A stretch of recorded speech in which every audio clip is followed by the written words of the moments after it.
face and I can't fuck with snakes. I ain't all the way back from my people, I pray I won't fortune for fame. I'm finna turn up and get they ass a taste. I thought I was global, they screaming my name. I'm everywhere like I'm the Chicago way.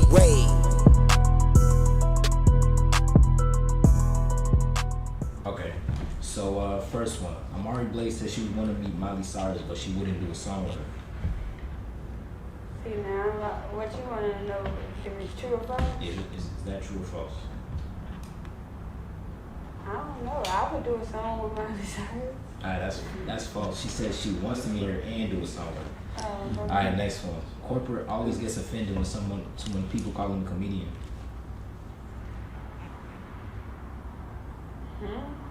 Nah, that's true. That's true. That's true. He didn't know comedian. He doesn't call himself one. Alright, next one. Corporate. Alright, next one. FYB J made Adam 22 of No Jumper take down the Lil Durk cereal box called Durkios in the middle of the interview. He did, but Adam said he gonna put them bitches right back up. So. Yeah. That's true. Alright, next one. Eminem said Juice WRLD was talented, but he still wasn't perfect with the art of freestyling, and he wanted to help him. I'm guessing that's true. No, that's false. He said Juice WRLD perfected the art of freestyling. I was about to say that. Alright, next one. G Herbo almost wanted beef with Joyner Lucas after misunderstanding his message about taking drugs over Juice WRLD. I don't know nothing. No, nothing. That's true. You can literally search it up. Alright, next one. Who is Jordan Lucas? Joyner Lucas, the dude that made I'm Not Racist and a couple other hits. Oh, okay. Yeah. Alright, next one. Montana 300 is not from Chicago. I heard that. That's false. He's from the PC. Yeah, he's from the PC buildings in the low end. He explained that in an interview. Alright, and this is the last one. They ain't gonna like me. I'm sorry, y'all. Alright, it's the last one. I'm Dante, the YouTube streamer, cried on live when he reacted to Polo G's song of his The Goat album. I guess. Yeah, that's true. Alright, I'm gonna get into this next segment. This is for the smokers. Do you smoke?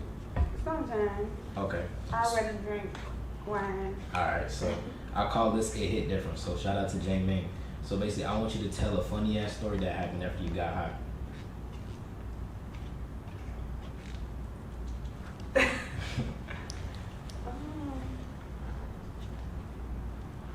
I'll be high. Like, how do I remember? I'm serious. A funny story after I got high. Mm-hmm.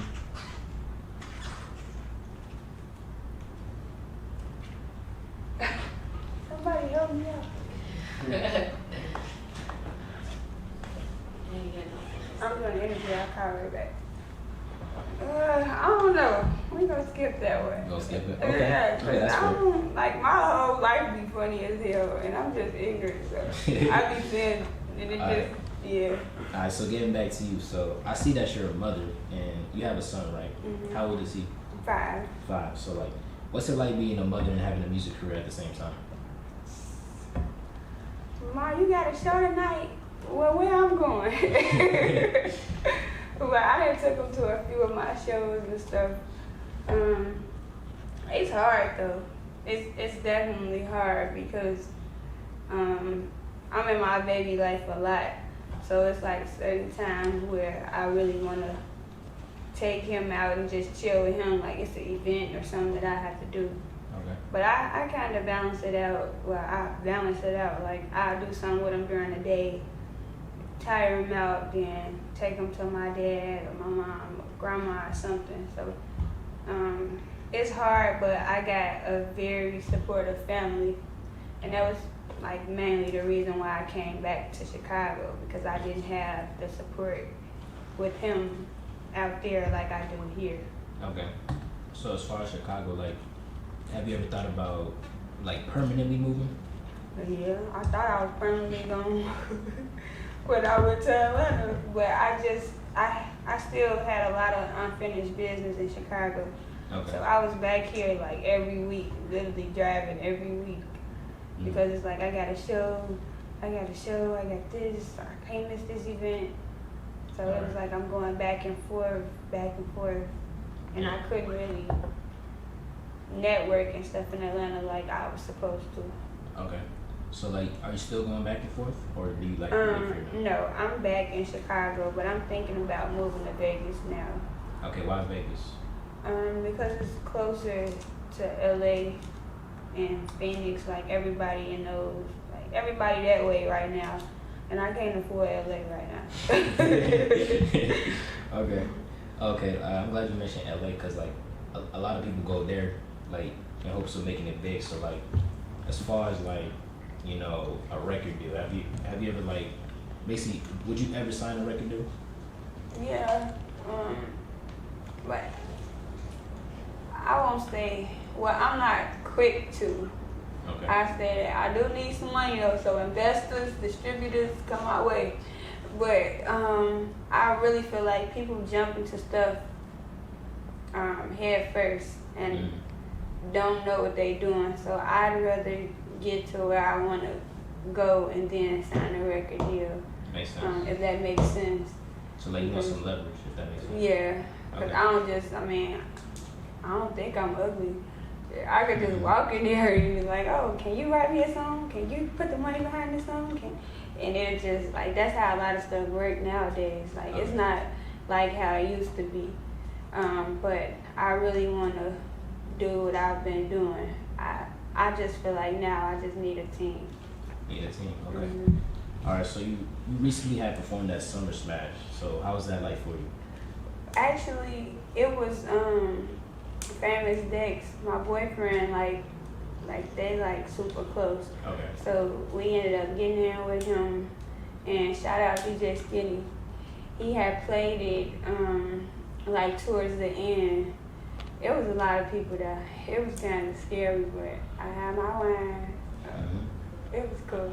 Okay, so like I saw you had a picture with Dex. So like basically you got to meet him. So when it comes to Dex, the internet will clown him for claiming he's on a sobriety path, but they might not believe him. So when it comes down to Dex, he seems to bring good vibes and energy. So like, did he bring those vibes and energy around you? Hell yeah, like I felt like I knew him, like I've been around him and stuff like before he got on.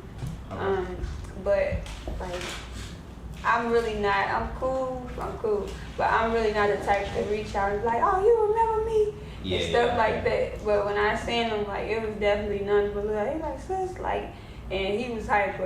It was definitely fun, and I wouldn't have wanted to do it with nobody else, like, for the first time. Like, it all felt just genuine. And and he made like, no, my people gotta get in. But, you know, they be being a little funny. Okay, so I want to ask you, like, do you think, like, you could tell him a positive message? Because, like, you know, there tends to be like a lot of negative comments like about him. So like, what would you like to tell him to do? And you're not gonna stop laughing when you're around him. We go in the damn gas stations everywhere. He just Dexter, like, but he definitely just a fun person. You're not gonna have no dull moment when you're with him. And I mean, people can say negative stuff all day long, but everybody has something that they going through. Or their mama's going through, like it's people's parents, everybody do things that they shouldn't do or things that somebody else don't like. So just mind y'all business. Okay. That's it. That's it. Okay. Getting back to like music specifically. So when it comes to, you know, the male rappers, they tend to have people who pave the way for them. You have the Chief Keefs, you have the Lil Durst, etc. And as for female rappers like Big Daddy Deja, who paved the way for her? Oh, that's my issue. Like, I wish I was from the hood at this point. And I grew up, like I said, in the hood, but my daddy didn't let me really get involved like that. Cause he a good daddy. I wasn't supposed to. So that's another reason why it's hard for me right now, because I'm not from a hood. And then, like, he locked up. I feel like he would have helped me if he was out, but it's like he had females he was dealing with too. So it still wasn't, you know, it was to his discretion and what he felt like he wanted to do. Okay. And I never reached out to him on that level because I don't make that type of music. Makes sense. And I don't want them type of problems. So I'm blessed not to be from a hood, but I am looking for some type of cosign or something. I'm from Chicago too. Yeah. Chief Keef, somebody like. Okay, as far as Chicago, like, do you feel like any female rappers in particular, like, pave a way for like female rappers right now? I really like Shauna. It's a lot of artists that I like, but I can't really say paved the way because they haven't helped me. Okay. Like, so I don't know. And then like I like Drizzy. Like, it's a lot of artists that I like, but I feel like they should be way further than where they at. Like they should have Chicago, more. Like they should have more recognition. Yes, Yeah. especially Drizzy. Like, she raw as hell. I don't know where, but I feel like she should be all the way. So I feel like Chicago just got a lot of unfinished business, but they gotta stop being so selfish as well. Not saying, like, I never reached out to Drizzy or nothing, so I'm not saying she's selfish, but I don't know her situation, but I know a lot of like promoters and so on. It's just they like, if they ain't got nothing to do with it, and then they always try to get over. Like, they don't try to help you get there. How you trying to take from somebody that ain't got nothing? So that's our problem in Chicago, and I'm gonna say ours.